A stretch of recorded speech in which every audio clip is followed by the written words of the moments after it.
Bonjour les enfants, bonjour Julie, bonjour Pablo, bonjour Sam. Eh bien voilà, c'est Halloween aujourd'hui. Un beau jour pour ceux qui aiment ça. Vous allez fêter ça? Vous allez vous déguiser? Aller chercher les bonbons? Ou pas? Oh, peu importe, chacun fait ce qu'il veut finalement. Mini Lou, lui, il fête Halloween. C'est bientôt Halloween et les élèves de Mademoiselle Biglu se préparent à la fête. Pour fabriquer le costume le plus terrifiant, ce n'est pas l'imagination qui manque. Alors, Minilou, tu n'es pas au travail s'inquiète gentiment la maîtresse. Mais Minilou n'a pas du tout envie de montrer son déguisement avant le grand jour. Il préfère le préparer en cachette. Vous verrez bien, lance-t-il à la cantonade. Mon costume sera le plus terrifiant du monde. Maxou le renard est déguisé en Frankenstein. Muche, la chatte, est déguisée en sorcière. Anicet le cochon est déguisé en vampire. Gus le faon est déguisé en squelette. Doudou le chiot est déguisé en fantôme. Wouf le chien est déguisé en dragon. Mini-Pic le hérisson est déguisé en mort-vivant. Baudouin le chat est déguisé en diablotin. Et Elliot le raton laveur est déguisé en chauve-souris. Je vais dans ma chambre terminer mon costume, annonce Minilou à ses parents. Je ne veux surtout pas qu'on me dérange. Ce que je prépare est ultra secret. Sois tranquille, mon petit bout, répond maman loup. Avec tout ce qu'il nous reste à faire pour décorer la maison, on ne risque pas de t'importuner. Le lendemain, en fin d'après-midi, la joyeuse bande se retrouve devant l'école. Même mademoiselle Biglu s'est déguisée pour l'occasion. Tu t'es déguisé en conducteur de carriole demande Muche la sorcière à Anicet. Mais non, je suis un vampire. Et la carriole, c'est pour transporter tous les bonbons qu'on va recevoir, répond Anicet le gourmand. Soudain, un énorme monstre velu fait son apparition au beau milieu de la cour de récréation. Mais grâce à sa culotte rouge et à sa queue touffue, aucun doute possible, cette terreur-là s'appelle Minilou. Tu avais raison, admet Wouf, très impressionné. Ton déguisement est vraiment le plus terrifiant du monde. Pour Minilou, hurrah, hurrah, hurrah, s'écrie toute la bande. Rrrr, rugit le monstre.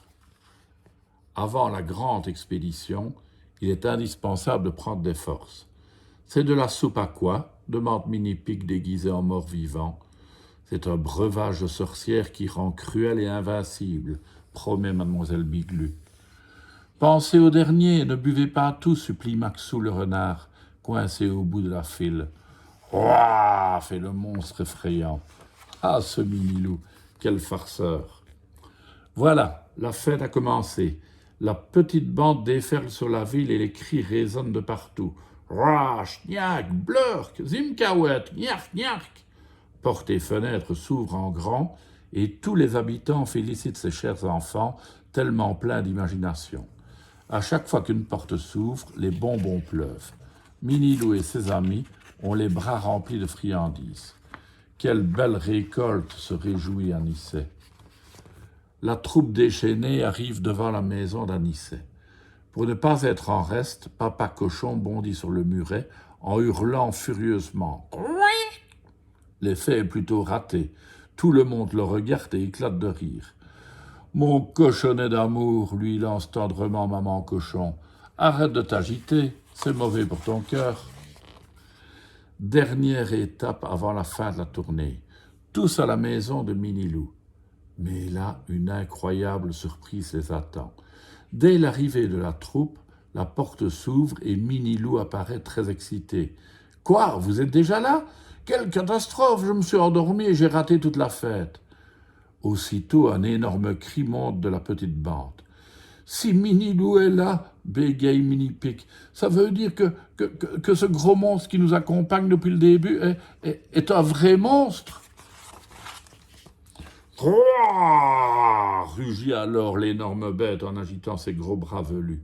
Quelle débandade!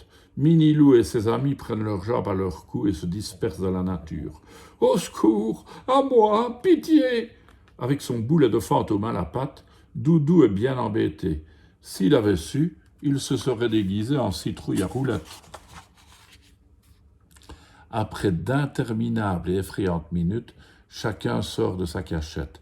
Il a disparu s'inquiète Muche. Eh oui, le monstre a disparu avec la carriole pleine de bonbons.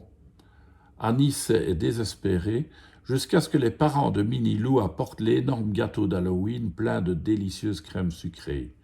Ce gâteau est si gros, si succulent, que tout le monde se régale en oubliant l'incroyable mésaventure. « Vive Halloween !» s'écrie Minilou.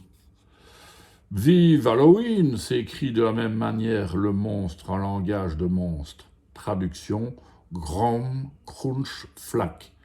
Caché au fond de sa grotte, au plus loin de la forêt, il dévore le fruit de son festin. Les bonbons disparaissent dans son énorme gueule, papier compris. Croix. Et les enfants, faites attention des fois qu'il y aurait un vrai monstre avec vous. À demain les enfants.